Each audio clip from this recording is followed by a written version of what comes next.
c'est des dizaines d'îles, grandes ou petites, éparpillées sur l'océan comme les perles d'un collier cassé.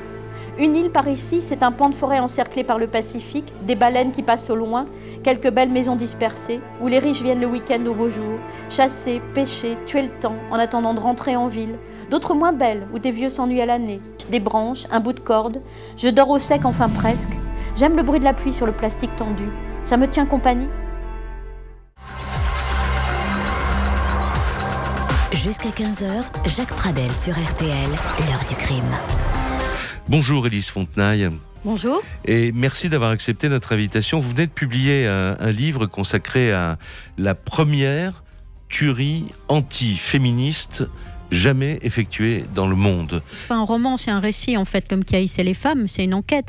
Je pense qu'il a voulu tuer ses sœurs symboliques, celles qui avaient réussi là où lui avait échoué en fait. Et que la liste, c'était ses mères symboliques et qu'il ne pouvait pas tuer ses mères symboliques. Pour moi, c'est vraiment mon analyse après tout le temps que j'ai passé en compagnie de Marc Lépine et de ses victimes. Balade littéraire dans un Paris pressé. Élise Fontenaille trouve refuge dans une ruelle de Saint-Germain-des-Prés, épicentre de l'activité littéraire française. Ici, l'écrivain semble chez elle, apanage des maisons, d'édition bien sûr. Gracié Fasquelle, un éditeur historique qui lui ouvrit les portes de sa vie d'auteur en 1997, année de parution de son premier roman, La Gommeuse. En 94-95, je disais à tout le monde que j'allais écrire un roman qui s'appelait La Gommeuse. Et là, je me suis dit, bon, t'arrêtes de parler à tort et à travers, ce que tu dis, tu le fais jusqu'au bout. Je me suis enfermée au hammam de la mosquée pendant 1 an. J'étudiais les gouttes, c'était génial, je disais, je travaille. Et puis le matin, j'allais au Flore à 7h du matin, j'écrivais pendant 4 heures et je l'envoie et je le dépose à pied dans les boîtes aux lettres. Et je me réalise que je ne connaissais rien à l'édition, que toutes les maisons d'édition sont dans un périmètre de 100 mètres autour du Flore. Et je ne savais pas du tout, j'étais complètement ignorante du milieu d'édition, je ne connaissais rien. 7 envois, 7 coups de fil ou lettres d'acceptation. Didier Decoing voulait me donner le Goncourt, c'est fou quoi, c'était fou hein. C'était excessif parce que c'était mon premier texte, je ne suis pas Victor Hugo, il ne faut pas exagérer non plus. Mais c'était fou, c'était partout tout d'un coup. Non, ma grande fierté, c'était d'être arrivée par la poste.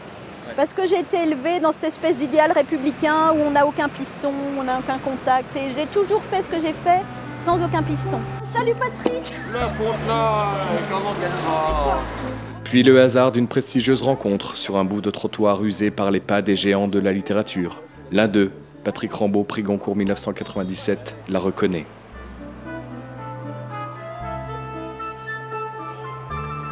Un autre temple, une autre histoire. Les éditions Kallman-Lévy comme une branche de plus à l'arbre Fontenaille. Signature de feuilles volantes vers les critiques. L'auteur est en campagne pour son nouveau roman, Le Palais de Mémoire.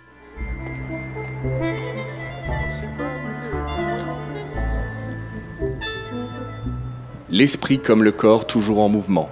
Élise Fontenaille écrit là où la pensée éclot.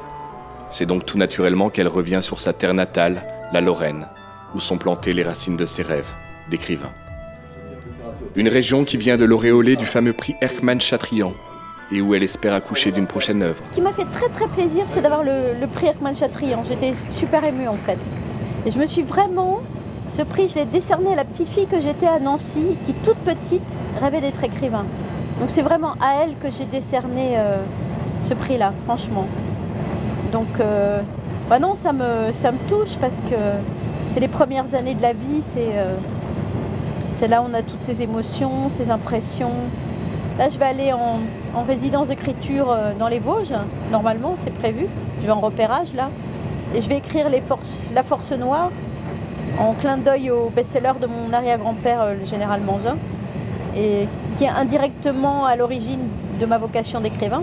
Enfin, toute une jeunesse familiale, hein, que je vais raconter complexe, comme on a tous et toutes, et que je vais raconter dans La Force Noire, voilà. Donc là, c'est un peu le retour aux sources, quand même, d'une certaine façon, oui.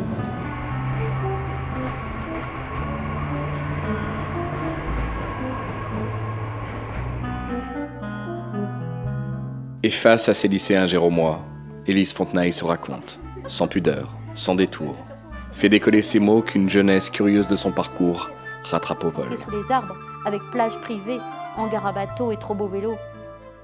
En chemin, les voisins nous regardaient.